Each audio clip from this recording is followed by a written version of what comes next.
Bonjour Thomas, bienvenue, merci Bonjour d'être Baptiste. d'être avec nous aujourd'hui. Euh, j'ai une question pour toi, on est en début d'année et c'est le moment de faire des petites bonnes résolutions. On cherche tous à gagner du temps. Thomas Matagne, tu es le président fondateur d'Ecov. Est-ce que tu peux nous proposer une estimation du temps qu'on peut gagner par un système de covoiturage efficace? Alors, la question du temps, elle est fondamentale dans les transports, puisqu'en fait, c'est un des éléments clés pour choisir son mode de transport. Et aujourd'hui, 81% des kilomètres parcourus par les Français le sont en voiture.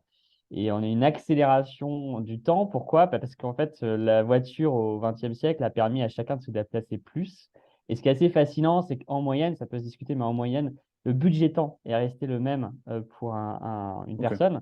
Donc, on a pu avoir des moyens de se déplacer plus vite avec la voiture. Et ça n'a pas réduit le temps passé dans les transports, ça a augmenté les distances. Et donc aujourd'hui, au XXIe siècle, c'est ça la situation, c'est qu'on est dans une situation où tout le monde a besoin de beaucoup se déplacer, que la voiture s'est développée, tout le monde y a accès, etc. Et donc elle est hyper performante sur plein de critères, dont le temps. Même si évidemment, il y a de la congestion, des bouchons et tout ça, mais on va y revenir. Et aujourd'hui, on doit faire face aux enjeux de transition écologique, les enjeux de contraintes économiques, sociales, etc. Donc il faut qu'on fasse autrement. Et donc, notamment dans les solutions clés, on ne peut pas faire la transition si on n'y arrive pas, c'est d'augmenter le taux d'occupation, donc le nombre de personnes dans un véhicule, c'est-à-dire le covoiturage. Et le covoiturage, partager un trajet, eh ben, ça nécessite de s'organiser différemment. Ouais. Et c'est là que le temps revient, parce que comment est-ce qu'on fait pour que les gens, effectivement, adoptent une pratique de covoiturage? Et ben, malheureusement, on ne va pas leur en faire gagner, sauf, j'y reviendrai après, dans le futur, on pourra. Mais aujourd'hui, déjà, notre objectif, c'est de leur en faire perdre le moins possible. La voiture, elle est hyper efficace au final, ce qui fait qu'il faut être concurrent avec elle. Et un des points importants d'être concurrent avec la voiture individuelle, c'est justement de ne faire pas perdre de temps. Donc nous, quand on structure des lignes de covoiturage avec un matching en temps réel, ça permet à un passager de devenir, de demander un covoiturage et de trouver en moyenne un conducteur en 3 minutes 30. Donc c'est comme s'il avait un métro. Et pour un conducteur, c'est embarquer un passager en passant sans avoir eu à changer quoi que ce soit dans ses habitudes. Et donc, lui, pas de perte de temps non plus, parce qu'en plus, on a amené le passager le plus proche possible de son point de passage. Et c'est ça qui nous amène, nous, à construire un écosystème du covoiturage. C'est pas juste une plateforme de mise en relation et chacun se débrouille, parce que ça nécessite en fait d'être dépendant d'autrui, de s'organiser en amont, d'avoir un seul trajet à l'aller, un seul au retour.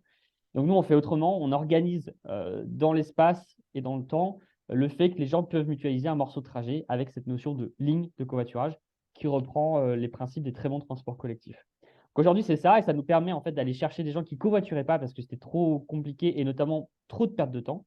Là, on les emmène, on les embarque parce que c'est hyper simple. Et demain, après-demain, le gain de temps, on pourra l'avoir parce qu'on va avoir des voies réservées covoiturage dans les endroits où il y a de la congestion.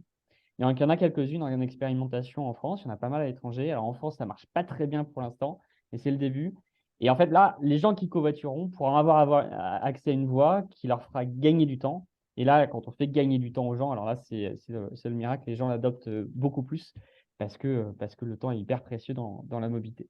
Donc voilà, la relation au temps est fondamentale sur les questions de transport et toute notre pensée, la structuration des lignes de covoiturage dans les territoires périurbains et ruraux et a été construite autour de ça.